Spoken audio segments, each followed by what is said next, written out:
Hi, I am 24 years old and I have asthma. My symptoms started on the 2nd of March as an ache in the centre of my chest and I had a bad stomach for a day. After about a week of having the chest ache, I also started to get a sore throat. It was minor, so I continued to work. A few days later, on the 12th of March, my cough started. It was quite sudden and hacking. The next day, I went rapidly downhill. My throat felt swollen and scratchy, and my chest was getting tighter. I also had a mucousy cough and a headache. 4 days after my cough started, so on day 14, I knew that I needed to call the doctor. My chest had tightened, I was wheezing, and the base of my lungs ached. They prescribed me oral steroids and gave me a spacer to take lots of inhaler through. The symptom that was most noticeable at this point was that it was very difficult to breathe in, and when I did, it hurt. My lungs hurt, and the centre of my chest ached, and the base of my lungs ached down the bottom of my diaphragm. During this time, despite being physically ill, I was sleeping very solidly, and my brain was working really well. I also had a good appetite. I noticed that I felt much better in the morning, and I went downhill throughout the day. But I felt slightly better every time I ate food. The day after starting the meds, I felt like the virus symptoms had changed a bit. I was suddenly absolutely exhausted, but my chest felt slightly less tight. The bugs seemed to vary hour by hour, and I noticed my sore throat coming back. On day 16, my sinuses became sore, my nose began to run, and my cough dried up. During this time, my brain had slowed right down, and concentrating even on reading wasn't possible. Then, by day 19, I started to feel a little better.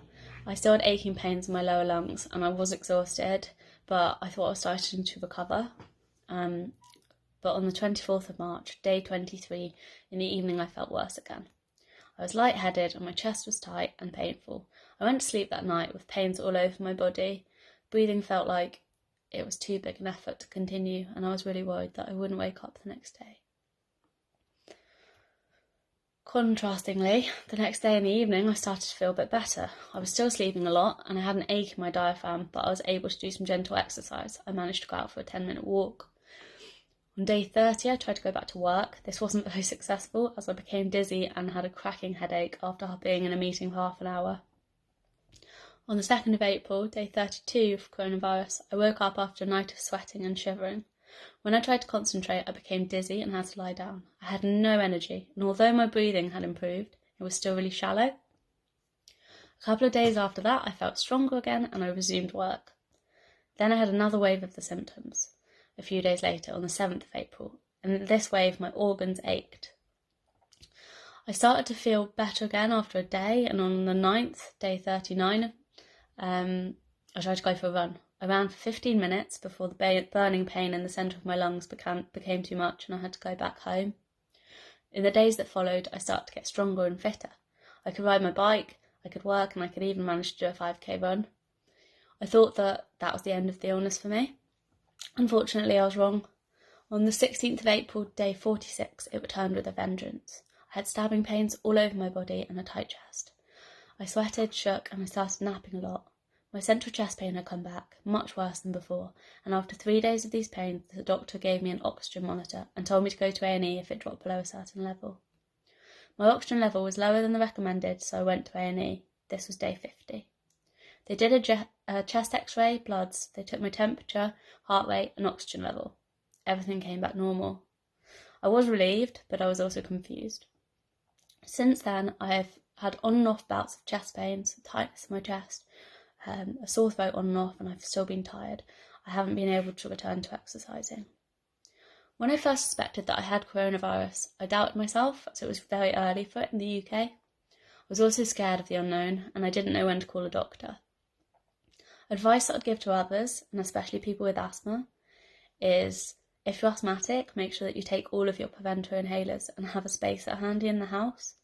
And for everybody, having some Lucozade support in the house is useful because I find after you've been sick and ill for a really long time, to recharge your electrolytes and fluids is a good idea. I did yoga every day that I was sick. Sometimes this just involved lying on my mat, so it's more stretching than yoga. But the breathing exercises involved really helped my lungs. I would also recommend the breathing exercise shown by the doctor from Queen's Hospital London to help coronavirus patients. My mental well-being was severely affected by having coronavirus. I suffer from depression and anxiety anyway, and feeling ill and exhausted for a prolonged period of time made my mood very low. I think it was the combination of isolation and illness, so please look after yourselves. Coronavirus has left permanent impacts on my life. It has left social ones at the moment, as for everybody else. On a slightly positive note, it has made me very thankful for what I have, and it's made me notice all the little things more. But it's also had health implications for me, and I've not yet fully recovered. I still have regular bouts of having a tight chest, and I'm still tired often. This is day 68. I think it'll be a long time until I can resume my normal, very active lifestyle.